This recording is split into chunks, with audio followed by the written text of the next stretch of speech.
നിങ്ങളൊരു കൂട്ടിൽ കയറിയിട്ട് ഞാൻ സർവ്വപാപവും ചെയ്തിരിക്കുന്നു പറഞ്ഞാൽ അങ്ങനെയൊന്നും നിങ്ങളുടെ വാഷ് ചെയ്യാൻ പറ്റുന്നതല്ല അത്. അതൊക്കെ നോക്കൂ, നമ്മുടെ ഈ ഭാരതത്തിൻ്റെ കൺസെപ്റ്റും മറ്റ് മതങ്ങളുടെ കൺസെപ്റ്റും ടോട്ടലി ഡിഫറെൻ്റ് ആണ്.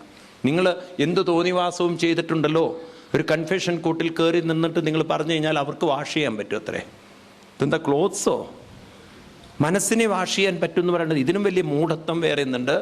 It's all absurd thoughts. ഭഗവാൻ പറയണു, നിങ്ങളുടെ പാപത്തെ ഒരു ദൈവത്തിനും മാറ്റാൻ പറ്റില്ല, നിങ്ങളുടെ പാപം മാറ്റേണ്ടത് നിങ്ങളാണ്. ഇതൊക്കെ എങ്ങനെയാണ് വന്നത് ചോദിച്ചു കഴിഞ്ഞാൽ, ലോകത്തിൽ നിങ്ങൾ ഭഗവത്ഗീത പഠിക്കുമ്പോൾ മനസ്സിലാവും, മറ്റു റിലീജിയൻ പറയുന്നതുണ്ടല്ലോ, നമ്മളവരെ കുറ്റം പറയല്ല, ഇറ്റ് ഈസ് നോട്ട് സയൻറ്റിഫിക്. ഒന്ന്, ഒരു ഹെവൻ ഉണ്ട് എന്നുള്ളൊരു ബോധം, അവിടെ ഒരു ദൈവം ഇരിക്കുന്നു എന്നുള്ളത്. ആ ദൈവം ക്രിയേറ്റ് ചെയ്യുന്നു. ആ ദൈവം നിങ്ങളെ ക്രിയേറ്റ് ചെയ്തപ്പോൾ നിങ്ങൾ ചെന്ന് ആപ്പിൾ കഴിച്ചു. അപ്പം നിങ്ങൾ,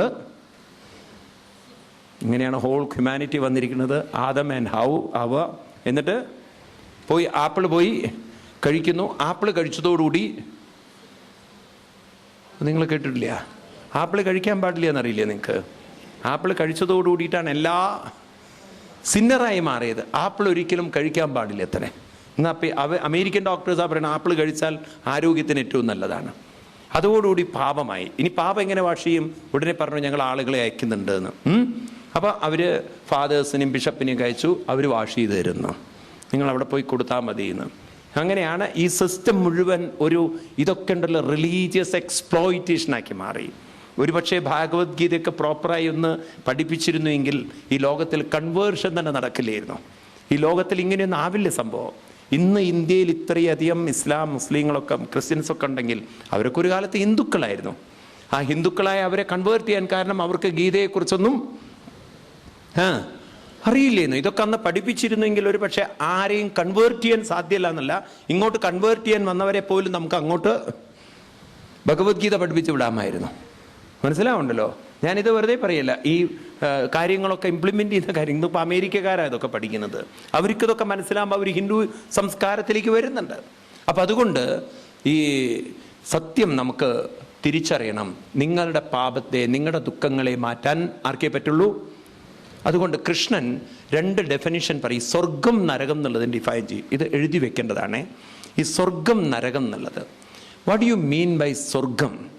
സ്വർഗം എന്നുള്ളതിന് കൃഷ്ണൻ ഡെഫിനിഷൻ പറയുന്നത്, സ്വർഗം സത്വഗുണോദയം സ്വർഗം എന്നാണ്. സത്വഗുണ ഉദയം ഇത് സ്വർഗം എന്നാണ്. ഇത് ഭഗവാന്റെ ഡെഫിനിഷനാണ്, കൃഷ്ണന്റെ ഡെഫിനിഷനാണ്. പക്ഷെ അത് ഭഗവത്ഗീതയിലല്ല, ഭാഗവതത്തിലാണെന്ന് മാത്രം. അവിടെ 11ാം സ്കന്ധത്തിൽ 19ാം അധ്യായത്തിൽ എനിക്ക് തോന്നുന്നു 43ാമത് ശ്ലോകത്തിൽ വരുന്നു. 11ാം സ്കന്ധത്തിൽ 19ാം അധ്യായത്തിൽ 43 ആയിരിക്കണം. നിങ്ങൾ പോയി നോക്കി കാണാൻ പറ്റും. എന്താ പറഞ്ഞത്?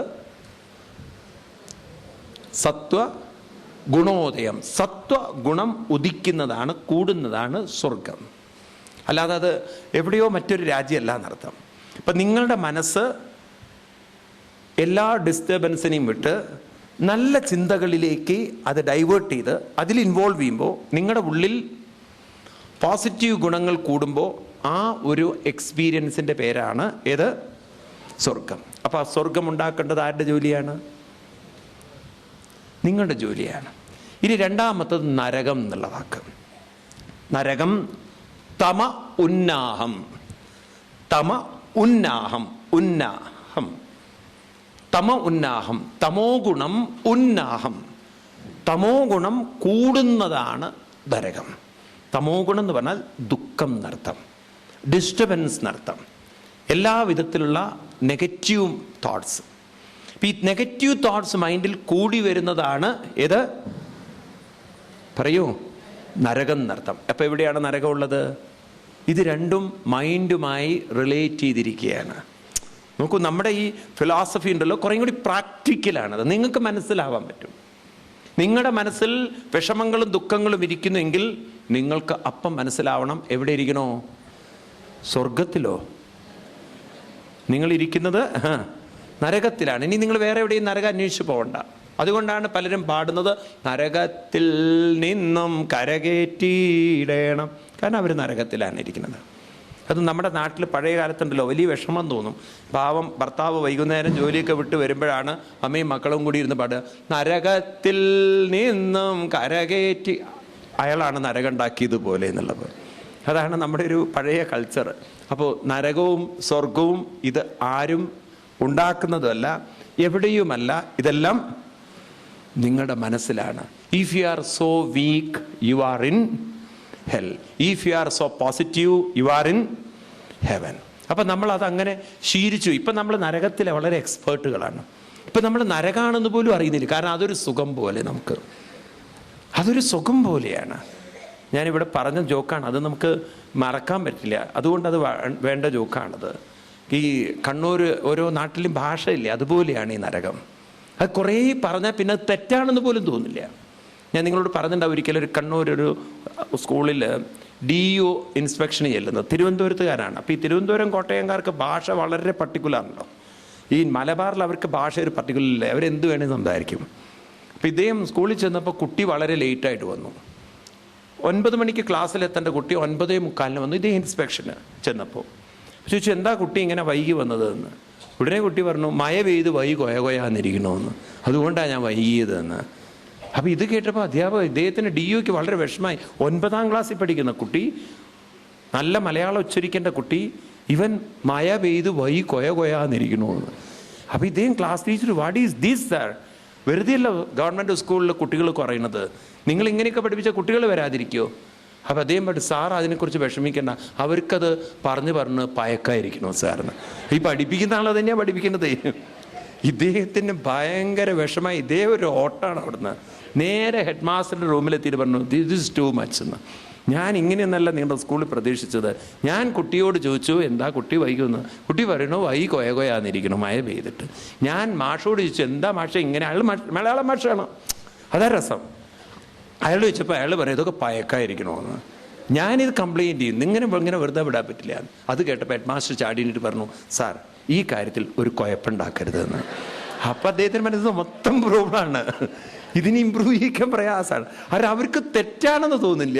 കുറേ കാലം അത് പറഞ്ഞ് ശീലിക്കുമ്പോൾ തെറ്റുപോലും ഒരു ശരിയായി മാറും. ഇതേപോലെ നമ്മൾ കുറേ കാലം ദുഃഖിച്ച് ഇപ്പം നമുക്ക് ദുഃഖമൊന്നും പ്രശ്നമല്ല. അതുകൊണ്ടാണ് നിങ്ങൾ ഇതൊക്കെ പാർട്ട് ഓഫ് മൈ ലൈഫ് എന്ന്. ഇപ്പം നിങ്ങൾക്ക് ചൊറിഞ്ഞ് ശീലിച്ചു കഴിഞ്ഞു. ഇപ്പം നിങ്ങളോട് നരകം നല്ല സുഖമാണ് സ്വാമി എന്ന്. കാരണം നരകത്തിനുണ്ടല്ലോ ഒരു സുഖം എന്നുള്ളത്. അത് പെട്ടെന്ന് നമ്മുടെ ഉള്ളിൽ നിന്ന് പോവില്ല. അത് ഈ രാമകൃഷ്ണ പരമഹംസർ പറഞ്ഞ കഥ പോലെയാണ്. ഒരു മത്സ്യം വിൽക്കുന്ന സ്ത്രീ, കൽക്കത്തയിൽ ഈ സ്ത്രീകളാണ് മത്സ്യം വിൽക്കുക. അവിടെ നിങ്ങൾ പോയിട്ടെങ്കിൽ മത്സ്യമൊക്കെ സ്ത്രീകളാണ് കൂടുതൽ വിൽക്കാൻ പോവുക. അപ്പോൾ ഈ ഒരു സ്ത്രീ മത്സ്യം വാങ്ങിക്കാൻ വേണ്ടി മെയിൻ മാർക്കറ്റിൽ പോവുകയാണ്. അവിടെ ചെന്നപ്പോഴോ ഭയങ്കര മഴയായിട്ട് വാങ്ങിക്കാൻ പറ്റിയില്ല. അപ്പോൾ ഇവളുടെ കൂടെ മുല്ലപ്പൂ വിൽക്കുന്ന ഒരു പെണ്ണുമുണ്ട്. അപ്പോൾ അവൾ മുല്ലപ്പൂ വാങ്ങിക്കാൻ പോവുകയാണ്. അപ്പോൾ രണ്ടുപേർക്കും മഴ കാരണം പോകാൻ പറ്റില്ല. അപ്പോൾ ഈ മുല്ലപ്പൂ വിൽക്കുന്നവളുടെ വീട് കുറച്ചും കൂടി അടുത്താണ്. അപ്പോൾ അവൾ പറഞ്ഞു, ഒന്നൊരു കാര്യം ചെയ്യാം, നമുക്ക് എൻ്റെ വീട് താമസിച്ചിട്ട് നാളെ മാർക്കറ്റിൽ പോയിട്ട് നമുക്കങ്ങനെ പോകാം. അങ്ങനെ വീട്ടിൽ പോയി. അങ്ങനെ അന്ന് ഭക്ഷണമൊക്കെ കൊടുത്തു. രാത്രി കിടക്കാൻ നേരത്ത് റൂം കൊടുത്തത് ഈ മുല്ലപ്പൂ സ്റ്റോക്ക് ചെയ്ത റൂമിലാണ്. ഈ മത്സ്യം വിൽക്കുന്ന സ്ത്രീക്ക് അവിടെ ഉറങ്ങാനേ പറ്റുന്നില്ല. മൈഗ്രെയിൻ, അവൾക്കില്ലാത്ത രോഗങ്ങളൊന്നുമില്ല. അപ്പോൾ പണ്ടൊരു അസുഖമില്ലാത്ത, തലവേദന വരുന്നു, വയറ് അപ്സെറ്റ് ആവുന്നു, ശ്വാസം മുട്ടുന്നു. അവൾ വാതിലൊക്കെ മുട്ടി വിളിച്ചു. ഈ പൂക്കാരിയെ വിളിച്ചിട്ട് പറഞ്ഞു, എന്നെ ഒന്ന് സഹായിക്കണമെന്ന്. ചോദിച്ചു, എന്താ വേണ്ടതെന്ന്. ഒന്നും വേണ്ട, എൻ്റെ ആ മത്സ്യം വിൽക്കുന്ന ആ മത്സ്യം വെക്കുന്ന ആ പാത്രമല്ലോ, ഒരു കൊട്ടയുണ്ട് അവളുടെ അടുത്ത്, അതൊന്നും ഇങ്ങോട്ട് തന്നാൽ മതി. അത് കൊടുത്തു ഇവൾക്ക്. അവൾ ചോദിച്ചു എന്തിനാണെന്ന്. അവൾ ആ നേരെ മുല്ലപ്പൂ വെച്ച റൂമിൽ കൊണ്ടുപോയിട്ട് ഈ തുണിയുണ്ട് അവൾ അതിൽ വെച്ചിട്ടുണ്ട്, ഈ കൈ തുടയ്ക്കാനുള്ള തുണി. ആ അതിൻ്റെ മുകളിൽ തലയും വെച്ച് ആ ഒരു തുണി മൂക്കിൻ്റെ മുകളിൽ ഒറ്റ ഉറക്കം. ആ വൃത്തികെട്ട നാറ്റമുള്ള സാധനം അവൾക്കത് വളരെ സുഗന്ധമായിട്ട് തോന്നുന്നു. ഈ സുഗന്ധമുള്ള മുല്ലപ്പൂ അവൾക്ക് ദുർഗന്ധമായി മാറും. ഇതുപോലെ നമ്മൾ കുറേ കാലം വിഷമങ്ങളും ടെൻഷനും ഒക്കെ അനുഭവിച്ച് ശീലിച്ചപ്പം നിങ്ങളോട് ഞാൻ പറയുകയാണ്, അത് നരകാണെന്ന് പറഞ്ഞാൽ നിങ്ങൾ പറയും, സ്വാമി തെറ്റ്, അത് സ്വർഗ്ഗമാണ്. ഇനിയിപ്പോൾ സുഖമായിട്ട് ജീവിച്ചാലാണ് ഞങ്ങൾക്ക് നരകമായി തീരുക. അതുകൊണ്ടാണ് നിങ്ങൾ നല്ല മൂഡിലിരുന്ന് നിങ്ങൾക്ക് തോന്നും, എന്തോ ഒരു പ്രോബ്ലം ഉണ്ട് തോന്നുന്നു കേട്ടോ എനിക്ക്. അതൊരു സംശയമായിട്ട് മാറും. കാരണം നല്ലതായിട്ട് ഇരുന്നിട്ടില്ലേ നമ്മൾ ഈ ടെൻഷനും പരക്കം പായലും ഓടലും അങ്ങോട്ടും ഇങ്ങോട്ടും.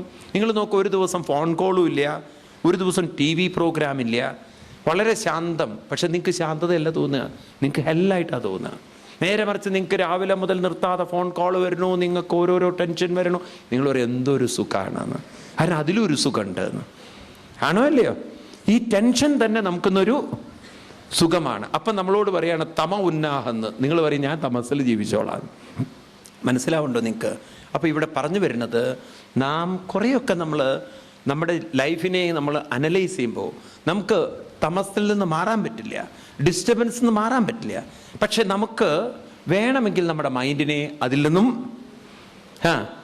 ഡൈവേർട്ട് ചെയ്തെടുക്കാൻ പറ്റുകയാണെങ്കിൽ കുറേയൊക്കെ നമ്മുടെ പ്രശ്നത്തെ നമുക്ക് എന്ത് ചെയ്യാൻ പറ്റും, കുറേയൊക്കെ നമുക്ക് സോർട്ട് ഔട്ട് ചെയ്യാൻ പറ്റും. അപ്പം എന്തുകൊണ്ട് നമ്മുടെ എബിലിറ്റി, എന്തുകൊണ്ട് നമ്മുടെ പോസിബിലിറ്റി, എന്തുകൊണ്ട് നമ്മുടെ സ്കിൽ, എന്തുകൊണ്ട് നമ്മുടെ എന്താ പറയുക ആ സ്ട്രെങ്ത് ഈ കാര്യത്തിൽ നമുക്ക് ഉപയോഗിച്ചുകൂടാന്നാണ് കൃഷ്ണൻ ചോദിക്കുന്നത്.